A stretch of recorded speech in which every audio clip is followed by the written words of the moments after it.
महाराष्ट्र राज्य शिक्षण संस्था महामंडल ने सरकार की अनदेखी के विरोध में 23 जून 2025 से स्कूलें न खोलने का निर्णय लिया है। ये जानकारी महामंडल के सरकार्यवाह रवींद्र फडणवीस ने प्रेस वार्ता में दी। आम्ही 23 तारखेला शाळा सुरू करणार नाही हे आम्ही शासनाला या आधी सुरुवात कळवलेलं होतं, कारण माननीय उच्च न्यायालयाचे विदर्भाबद्दल वेगळे आदेश आहे की 26 जूनच्या आधी शाळा सुरू करू नये। आता कायद्याचं उल्लंघन होऊ नये म्हणून त्यांनी ते थोटांड केलेलं आहे की 23ला शाळा सुरू करा आणि 29पर्यंत फक्त सकाळच्या सत्रात शाळा चालवा।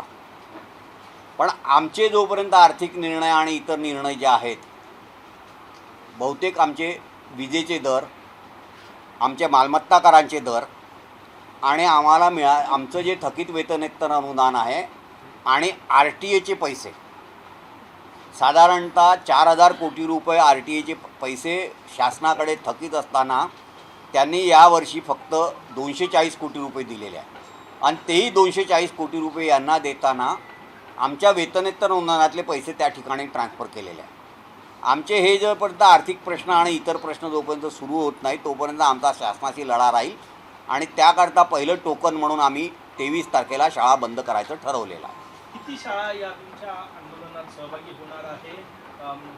आकडा मी तुम्हाला निश्चितरित्या सांगू शकत नाही, पण आमच्या जे महामंडळाचे सगळे सभासद आहेत आणि ज्या शाळा आहेत त्या सगळ्या शाळा याच्यामध्ये पार्टिसिपेट होणार आहेत।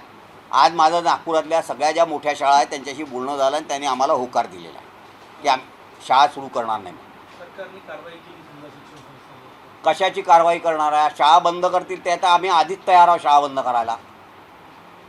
कोणत्या कायद्याखाली कारवाई करतील? हायकोर्टाने दिलेल्या आदेशाचं उल्लंघन जर स्वतःचे शासकीय अधिकारी करत असतील तर ते कोणत्या तोंडाने आमच्या विरुद्ध ॲक्शन घेणार आहेत? याच आंदोलनाचा एक मोठा भाग म्हणून पुढील महिन्यात राज्यभरातील शाळा बंद करायचा निर्णय आम्ही, जर आमची चर्चा, आम्हाला चर्चेला बोलावलं नाही आणि आमच्या मागण्यांचं हे झालं नाही तर आम्ही पुढच्या महिन्यामध्ये शाळा बंद करायचा आंदोलन करू। 24ला सुरू होईल शाळा, कारण आम्हाला पोरांचं आणि पालकांचं नुकसान मुळातच करायचं नाही। पण शासन ज्या पद्धतीने आमच्याकडे दुर्लक्ष करत आहे त्याचं लक्ष वेधण्याकरता हा 1 दिवसाचा कार्यक्रम आहे।